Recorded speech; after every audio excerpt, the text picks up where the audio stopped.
I believe we have Congresswoman Michele Bachmann, Republican of Minnesota, with us. Congresswoman, thank you very much indeed for joining us. I know that you voted no on Monday. How did you vote today? Stuart, I voted no today as well. Now, why? Did you want to go back to your constituents in 4 weeks and say, I voted against this? Is that what, were the voters on your back on this?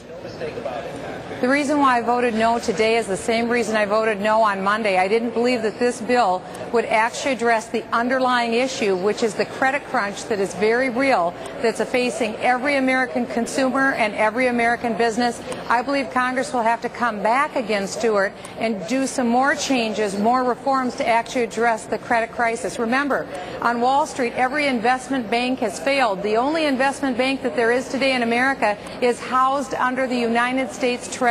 So the American people have to believe the illusion that the United States Treasury will do a better job managing assets than private companies on Wall Street. I think that's a stretch.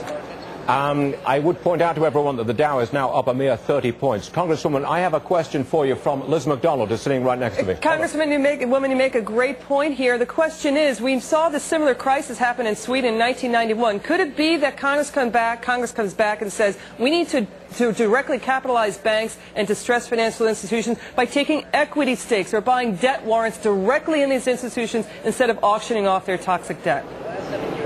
We could do that. That would move us one step closer to nationalizing banks, and we've nationalized debt.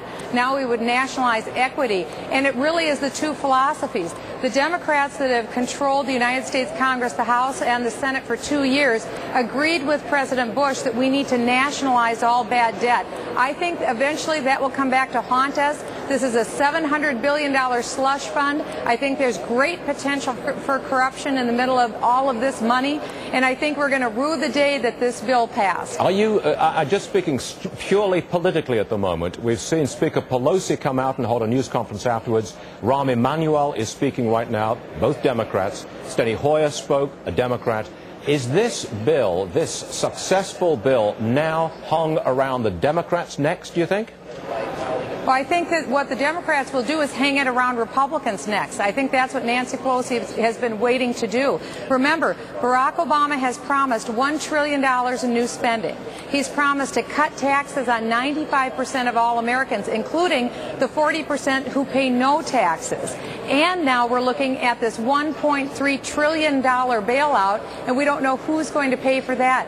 Then we saw the Speaker of the House stand on the floor in the final moments of her speech a few moments ago and look in the eye of the American people and say, under Democrats, we'll have no more deficits. That's like saying, now you need to believe that the tooth fairy is real. The Democrats' story just does not comport, and it's going to be a very tough sale on their part. They're unwilling to reform the system that got us into this mess, and so I don't see how we get out unless we reform Fannie and Freddie, Community Reinvestment Act, Sarbanes-Oxley. We have a lot of work to do. Congresswoman Michele Bachmann voted no on Monday and no again today. Thank you very much.